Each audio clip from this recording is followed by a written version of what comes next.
So,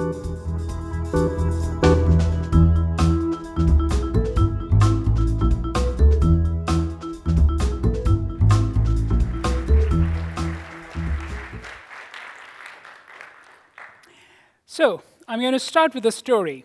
So, picture autumn in Brooklyn, about a decade ago. I've just taught a yoga class, and I'm blissfully meandering towards my newly leased car. Suddenly, I feel a cold touch. I turn around. It's a gun held by a teenager. And then I look, there's another teen, his partner in crime. They ushered me to my car.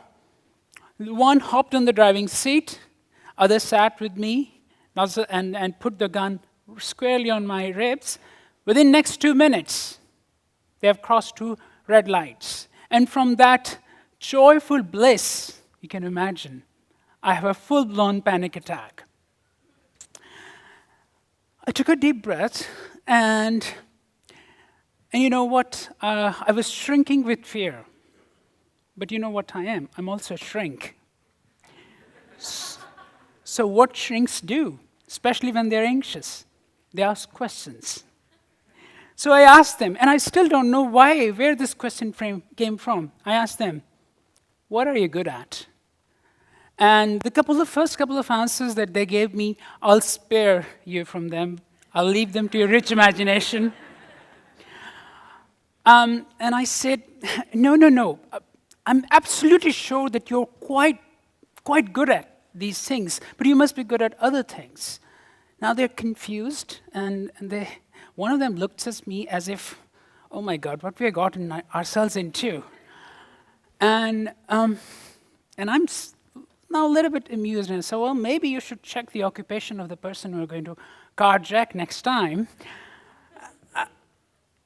Then there's a silence, and I noticed that one of them takes a CD out of his jacket pocket and pops in the stereo player.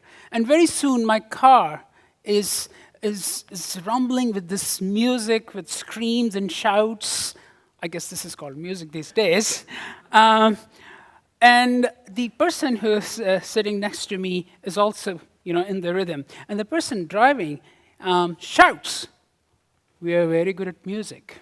When we are happy, we dance. And my buddy back there has some very groovy moves inside him. And he feels good, and he looks at me and say, you know what, you're going to dance with us.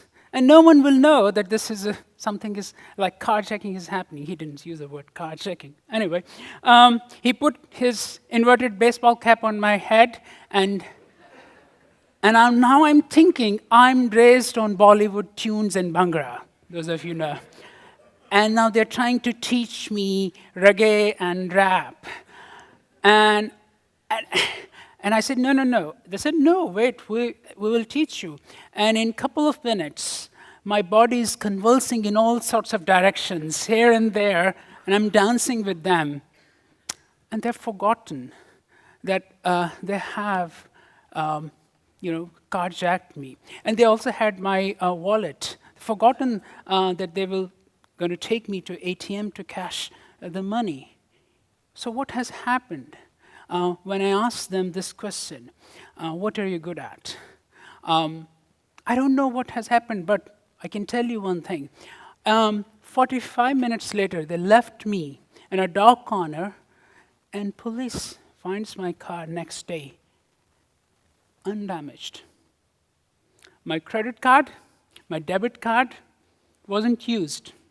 And there was a new laptop in my trunk, untouched. So ever since, I've been asking this question in therapy and in settings like this: what are you good at? Okay? So that's the top of my topic of my talk.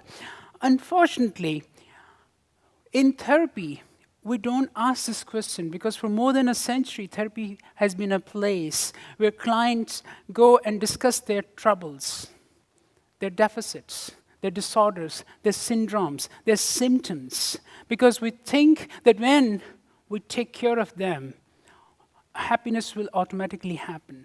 And we stop therapy when symptoms remit. And what we're left with, I can tell you, we are left with empty clients. Okay? Because happiness doesn't happen automatically. Okay? The cachet in our therapeutic arsenal is symptoms, is weaknesses, because we treat strengths as inauthentic. Now, let me ask you this. Despite being so stressed, haven't therapists heard this plea many times? Doc, I just want to be happy. We hear, but unfortunately we don't heed to this plea. And because we don't believe that strengths are authentic, we think only symptoms are authentic. Let me give you a couple of examples, and you tell me if strengths are inauthentic. You know this gentleman, Abe Lincoln? Was his leadership a compensation or something out of his depression? He was very famous for being, his depression was very famous, you know. Was he doing all the leadership work to compensate for his depression? Gandhi had a terrible relationship with his father. Okay? Some school of thought say that we do good things out of guilt. Was his forgiveness, his courage, his leadership, was a sublimated expression of anger? How about Eleanor Roosevelt? Very famous for her altruistic work. Also was very narcissistic. Was she doing her altruistic work to compensate for her narcissism? And more recently, perhaps the bravest girl in the world today, Malala Yousafzai. Is her courage out of fear of Taliban? Remotely not. Remotely not. Strengths are real. Character strengths are real. They are not derivative, or they are not slave processes of symptoms. So we have to change, we have to shift the paradigm, we have to reorient our thinking about happiness. Look at this slides. Even the clients with weightiest psychological burden, when they come, they just don't want less sadness, less anxiety, less worry. They want their life to be imbued with meaning and purpose. They may not say it, but they want it. But we don't heed to that. And it's not easy, I understand. And let me also make it clear, I'm not dismissing negatives.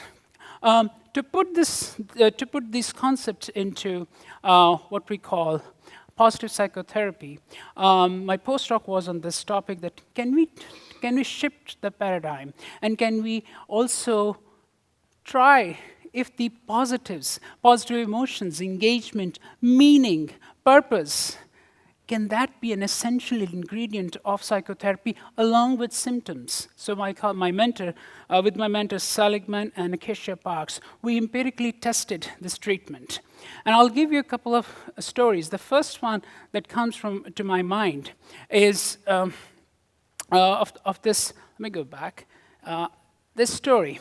This is a recent client who had a crisis, and after we managed the crisis, I came to know the relationship between this client and their parent was pretty toxic. So when I asked, could you please, at the end of the day, do the simple exercise and write 3 good things, why they happen, okay, and share with each other, okay?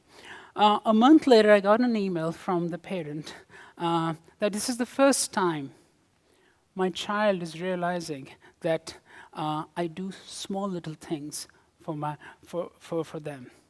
Okay? Here's another story which tells you that positives or strengths can make a difference. I had a client for 3 sessions. He hardly made an eye contact with me. So I asked them, after building the rapport, after whatever we need to do to kick off this therapy on a good ground, I asked them, could you please tell me a story of your strengths? So I'm going to share some snippets of that story. They were a basketball player in high school. But because of their social anxiety and social shyness, they were always sitting on the back benches. Okay? So this was the scenario. Last game of the season, last 3 minutes, the key player gets injured, and the coach has no choice other than asking them to the court. And my client said I was shivering with panic, and those hundreds of piercing and aggressive eyes, because it was on the other turf, were looking at me. Still, I went on the court. I played only 3 minutes of the entire season, and only scored 3 points. And those 3 points took my team to the playoffs. That moment, even he's not looking at me, but that was a moment of, I would say, a beautiful connection that we could make out of strengths as well. And it's not easy. What this client was telling me was how was he able to overcome his anxiety and his symptoms was this thing called, Csikszentmihalyi calls it flow. So let me quickly engage you in this meditative exercise. So think of a time when you were so absorbed in pursuit that the pursuit wasn't too easy, wasn't too difficult, but your concentration was there. The next time you raise your head and say, gosh, it's been 12 o'clock or midnight or 1 a.m., you were in flow. Okay? So this client, even a small snippet of flow was good for him to overcome all his hurdles. So what happens is I explored the strengths of clients and I asked them, could you use them to cultivate small segments of flow in your life? I doubt there are many people in this room and beyond who have the talents like Usain Bolt, because talent is innate. You know? I can't be Michael Jordan. You know? We can't have perfect pitch if you're not born with it. So there are genetic limits to talent. But look at this. All of us can be more grateful, can do things, the volitional control, the things I was talking in my video, what we do, what we are given. We can be more grateful. We can persist. We can increase our hope and optimism. Studies have robustly shown that. We can even increase our playfulness and humor. So think of this, talents versus strengths. And when you marry both of them, you can have much fulfilling life. Couple of things which my clients and some of my research has taught me. The first thing, strengths don't exist in either or phenomena. I have yet to meet a bad boy, totally creepy. I have yet to meet a female client who is totally mean and manipulative, because strengths exist in degrees. We all have, no one have it all, no one lacks it. So there are degrees of strength. That's the beauty of it. That makes us human being. I did a study, published a study a couple of years ago, and I was tempted to call it saints or sinners, but we found in an 80,000 data set, we found that there are no categories of good human beings or bad human beings. There are no saints or there are no sinners as well. Context matters. So I assessed character strengths of one of my clients, and the top strengths were modesty, forgiveness, love. And she looked at me and she said, gosh, I've been a doormat all my life. So it's very important that you don't use strength as a hammer, because everything will look like a nail. So I also teach in our therapeutic process what happens if your strengths sometimes hurt you or sometimes help you. So you have to have the wisdom or perspective. So I started with my story.